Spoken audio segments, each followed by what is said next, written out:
मणि और सभी प्रतिष्ठात्री मां सरस्वती, जिनकी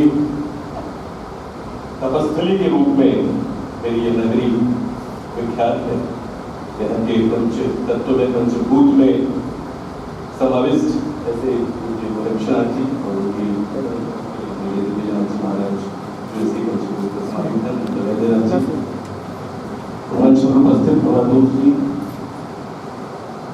और मेरी अपनी निर्मिति में जब व्यक्तिगत बात करने का अवसर नहीं होता, लेकिन भावक में होते ही मेरी निर्मिति में जिन 2-3 व्यक्तित्वों का सबसे ज्यादा योगदान है, जिन्होंने अपने कंधे पर बिठाकर मुझे यहाँ तक खड़ा होने के काबिल बनाया, ऐसे इस महाविद्यालय के यशस्वी प्राचार्य मेरे बड़े भाई आदरणीय प्रोफेसर डॉक्टर प्रदीप राव जी, बड़े भाई प्रोफेसर हर्ष जी, संचालक महोदय अनुज सुबोध, समक्ष बैठे सभी यहाँ के विशिष्ट शिक्षक जो स्वयं को जलाकर इस क्षेत्र को अपनी आभा से प्रकाशित कर रहे हैं, तो इनको केंद्र में रखकर इस तरह के सारे कार्यक्रमों का ताना बाना सुना जाता है। ऐसे मेरे बड़े प्रिय विद्यार्थी, मेरा संवाद अब अगले कुछ 15-17 मिनट जो भी मेरे लिए 20 मिनट आवंटित है, अब सीधे आपसे ही होगा। एक कहानी सुनाता हूँ आपको। सबसे कुंभ से संबंधित एक अंग्रेज अधिकारी को कुंभ का सर्वे करने वो जाता है, कुंभ मेले में घूमता है, और जो यूरोप का उसका अपना अनुभव था, उससे उसको बहुत कुछ समझ में आता नहीं कि कौन सी शक्ति है। कई लोगों से पूछता है, उसके दिमाग में जब कुछ बेसिक प्रश्न पूछने शुरू होते हैं कि इसका आयोजन किसने किया, ये इतने लोग चले आ रहे हैं, इनको निमंत्रण किसने दिया, यूरोप में तो बिना निमंत्रण के कहीं कोई जाता नहीं। तो पूछता है, कई लोगों से पूछता है, who has invited these people, किसने बुलाया है इनको, किसने आमंत्रित किया। कोई सही जवाब देता नहीं, लोगों को रोक रोक के पूछवाता है वो अपने दुभाषी के माध्यम से, भैया किसने बुलाया है तुम्हें, बस आ गए। थोड़ी देर बाद मुझे कोई जवान व्यक्ति दिखता है, वो बताता है कि हम खास कुछ खगोलीय दशाएं होती हैं, वो जब हम जानते हैं तो आते हैं। पूछो वो कैसे जानते हो, या तो हम पत्रा देख लेते हैं, पंचांग देख लेते हैं, हमारे गांव के पंडित जी हमको बता देते हैं ये दशा आने वाली है इसलिए हम आ गए। तो एक पत्रा और पंचांग उसके हाथ लगता है, वो खोज शुरू करता है कि लिखा किसने है इसे, और खोजते खोजते वो काशी के एक छोटी सी पतली गली में पहुंचता है, उस पंडित जी का पता खोजते खोजते, और गमछा लपेटे नंगे बदन जो काशी की अपनी विशेषता है, उसमें वो पंडित जी उसको दिखाई देते हैं, और उनसे वो सवाल जवाब करता है कि आपने बुलाया, आपने लिखा है, मैंने लिखा है, मेरा ही बनाया हुआ पत्रा पंचांग।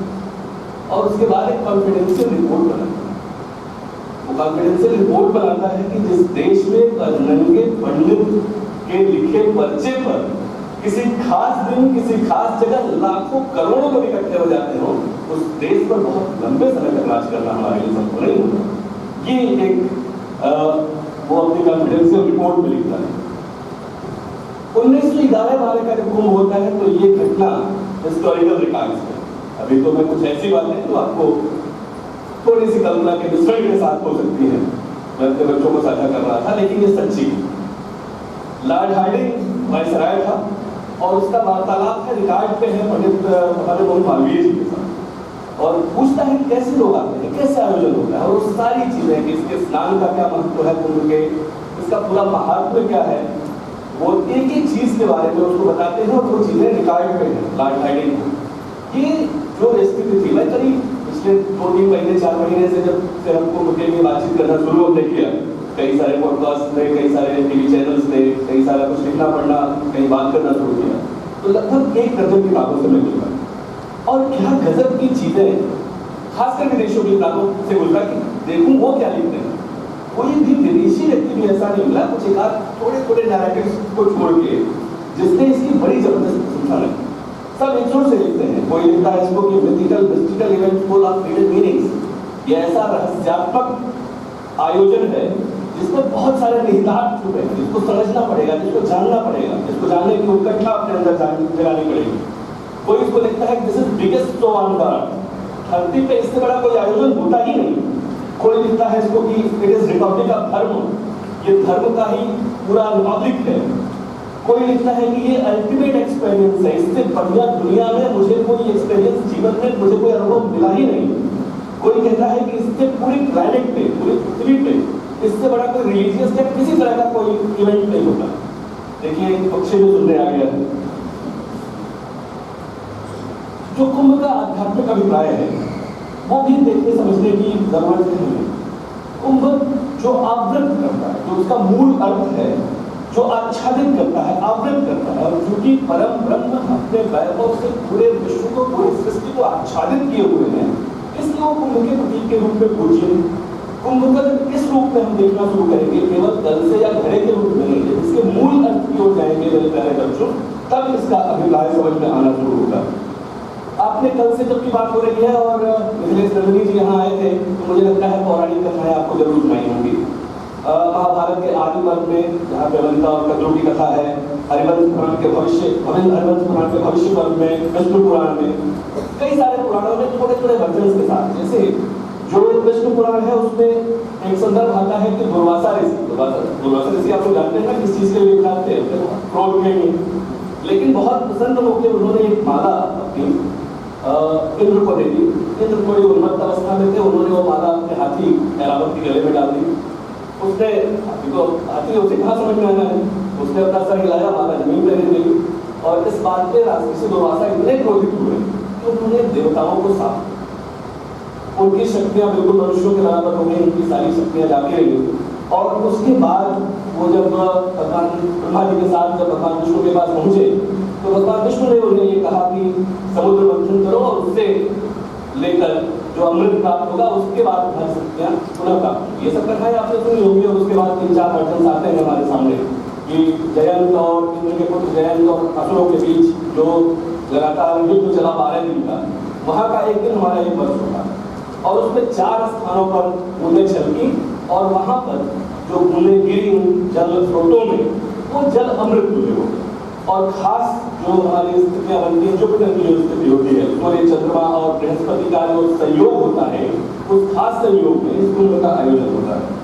ये स्कंद पुराण, ब्रह्म पुराण, श्रीमद् भागवत पुराण, अग्नि पुराण, पद्म पुराण, किसी तरह के कथानक सारे मिलते जुलते हैं। लेकिन अब इसको सोचो कि इसके अभिप्राय, इसके निहितार्थ क्या है, वो थोड़ा जब हम सोचने की कोशिश करें, क्या उसके पहले, उसके वैज्ञानिक पक्ष की व्याख्या करने से पहले मैं थोड़ा सा आपको इतिहास की यात्रा भी कराता चलूँ। क्योंकि बहुत सारे लोग एक नैरेटिव डेवलप कर रहे हैं, कह रहे हैं कि पूरे एंशिएंट टेक्स्ट में कहीं कुछ है ही नहीं, अरे गलत कथाएं हैं, कहीं कोई बात नहीं आई है इसकी। अगर आपको समझ में नहीं आता तो इसमें हमारी समस्या थोड़ी है। आप अगर हमारे धर्म ग्रंथों की बातों को समझने में अक्षम हैं तो ये आपकी अक्षमता है ना। पूरा भरा पड़ा है, इसके संदर्भ सारे पौराणिक साहित्य में भरा पड़ा है, वेदों में प्रतीकात्मक रूप में भरा पड़ा है। और उसके बाद मेगास्थनीज की इंडिका में बेसिकली मेगास्थनीज जब पंजाब से चलता है और मगध की ओर आता है तो 75 दिन का उसका प्रवास होता है प्रयाग में। और प्रयाग के बारे में जिस तरह का विवरण हो लिखता है वो बहुत अद्भुत। और वेदांत तक आते आते हर्ष के समय क्या गजब का विवरण उस पूरे कुंभ मेले का वो दे रहा है। माघ मेले का, माघ मेला कह के संबोधित कर रहा है, कुंभ कह के संबोधित कर रहा है, और बहुत गजब का विवरण देता है। वो लिखता है कि, और ये नहीं कहता है कि केवल हर्ष ने ऐसा किया, कहता है कि हर्ष अपने पूर्वजों की ही भांति, यानी उसके पूर्वज भी ऐसा करते थे। वो कहता है, पहले तो कोई प्रयाग का विवरण देता है और बताता है कि अपने पूर्वजों की ही भांति हर 5 साल पर हर्ष वहां जाता था और अपने पूरे जितना भी 5 साल में उसने अर्जित किया है, एक कपड़ा छोड़ करके सारे हीरे जवाहरात, सारा धन संपत्ति सब वहां पर दान करके वो चला आता है। वटवृक्ष का वर्णन करता है कि यहाँ से वटवृक्ष से जो नीचे जब समाधि लेने की परंपरा थी और मोक्ष की परंपरा मानी जाती थी, वहां से आते हुए मेरे विद्यार्थियों, मैंने तो बहुत सारे इस्लामिक सोर्सेज इस बीच देखे। खुलासतुल तवारीख देखा, आईन-ए-नबी का जो ट्रांसलेटेड वर्जन है वो देखा, चहार दुलसन देखा, बहुत गजब का विवरण सब में मिलता है।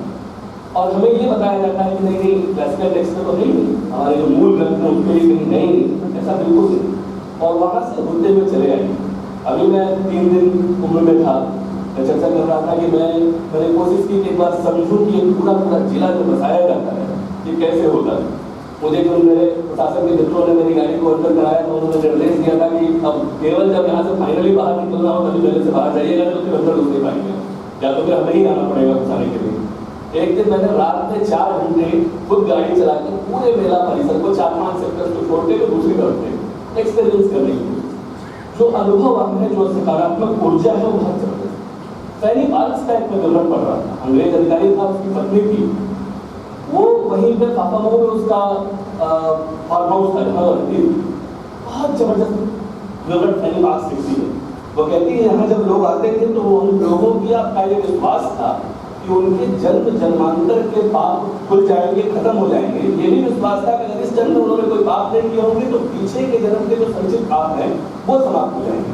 और उस पूरे मेला का जिस तरह से वो वर्णन करती है, वहां से लेकर कामा मैकिन, कपोए, मार्कपेन तक, मार्कपेन कुछ चीजें वो समझ नहीं पाते। जैसे मार्कपेन एक जगह लिखा है तो कहता है कि यहाँ के लोग पवित्र जल को पात्रों में भर के ले जाते थे कि जाकर उसे बेचेंगे।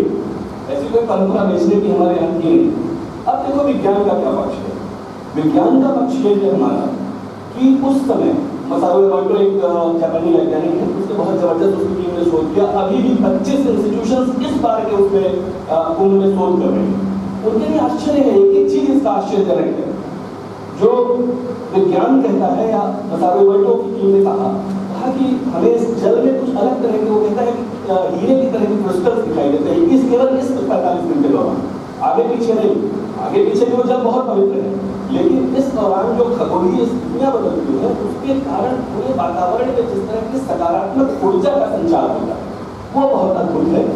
डायमंड जैसे क्रिस्टल दिखाई देते हैं और इसीलिए इसमें जब कोई व्यक्ति स्नान करता है तो उसको बहुत सकारात्मकता महसूस होती है, बहुत जबरदस्त ऊर्जा बदल जाती है, उसके पूरे व्यक्तित्व में, उसकी क्षमता में बहुत आमूलचूल परिवर्तन आने की स्थिति बनती है। वास्तव में ब्रह्मांड में 2 ही तरह के पिंड हैं, ऑक्सीजन प्रधान पिंड और कार्बन डाइऑक्साइड प्रधान पिंड, जिसको हम जीवन वर्धक पिंड कहते हैं ऑक्सीजन प्रधान को, और दूसरे को हम संहारक पिंड कहते हैं। जब जीवन वर्धक पिंडों की कुछ निश्चित स्थितियां बनती हैं तब इस तरह का कुंभ का आयोजन होता है। ये इसका वैज्ञानिक पक्ष है और हमको ये हमेशा याद रखना चाहिए कि ये स्थितियां तो हमारी भारतीय ज्ञान परंपरा थी, नासा के बनने के बाद नहीं शुरू हुई। हम पता नहीं कब से 1960 में नासा के बनने के बाद हमारे पंडित जी लोग चंद्रग्रहण और सूर्यग्रहण नहीं बताने लगे।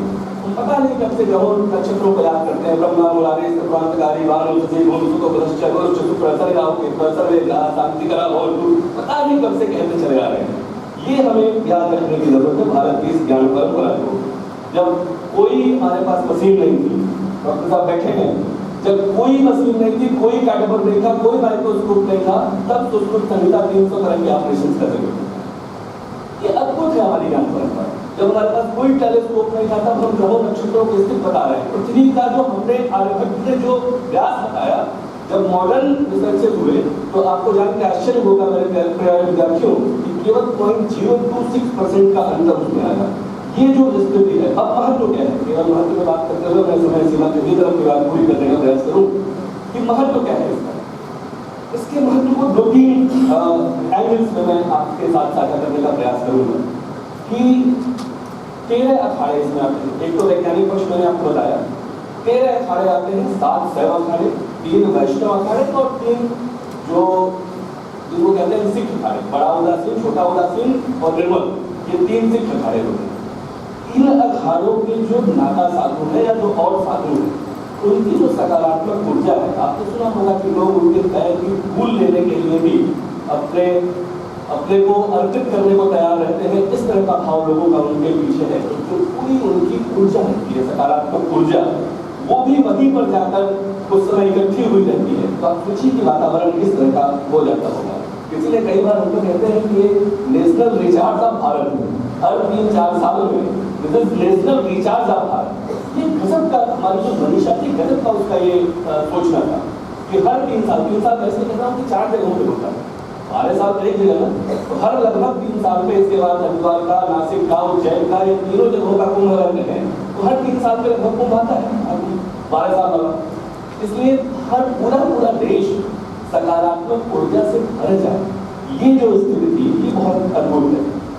अब जो और महत्व इसका एक कि ब्रिटिश सत्ता के खिलाफ जब हम लड़ाई लड़ रहे थे 1857 के समय के बाद, पूरी जो रणनीति बन रही है उसके पहले अगर कुंभ के ठीक तरीके से उन डॉक्यूमेंट्स को, दस्तावेजों को देखना शुरू कीजिए तो दिखता है। और 1857 के बाद तो जो पंडों के झंडे थे या जो अखाड़ों के झंडे थे, उस पर तो जो दृश्य बनने लगे, कहीं सैनिकों के चित्र लगाए जाने लगे, कसम का वो पूरा वातावरण बदला। इसके अलावा हिस्टोरिकल रिकॉर्ड्स हमारे पास कि बीएचयू बनेगी इसकी कार्य योजना कुंभ में ही तैयार हुई। 1910-11-12 में पहली बार हवाई जहाज उड़ा के कुंभ के समय ही दिखाया गया। ब्रिटिशर्स ने अपनी पूरी की वो क्या कर रहे हैं ये दिखाने के लिए भी कुंभ ही चुना, जबकि उनके कई सारे अफसर्स कह रहे थे कि इसको रोक देना चाहिए, ये सत्ता हमारी बहुत बकवास है, इसको बंद नहीं कर रही है, इसको बंद कर देना चाहिए। इसके बावजूद उनको लगा कि इसको रोकना तो उनके बस की बात थी नहीं। विश्व हिंदू परिषद ने पूरा राम मंदिर आंदोलन की जो रणनीतियां वो कुंभ के दौरान ही डिफरेंट जगहों पर बनाई, क्योंकि उसमें सभी अपने गुफा कंदराओं से निकल के अपने आश्रमों मठों से निकलकर जो सन्यासी जो इस देश की पूरी आध्यात्मिक ऊर्जा है वो वहीं इकट्ठी होती है। समाज की समस्याओं के समाधान का मार्ग वहां दिखाया जाता है। अब थोड़ा सा मैं इकोनॉमिक्स तो शायद आपसे अभी तक किसी ने बात की होगी कि नहीं मुझे मालूम नहीं, मैं 2-3 मिनट में इकोनॉमिक्स पर बात करके बात पूरी करने की ओर बढ़ूँ। कि आप इकोनॉमिक्स सोचो, महाराज जी ने 22 साल की उम्र से देखा है सब कुछ, इसलिए उनसे ज़्यादा फर्स्ट हैंड इन्फॉर्मेशन और उनसे ज़्यादा समझ किसी में इस दुनिया में शायद होना संभव नहीं है।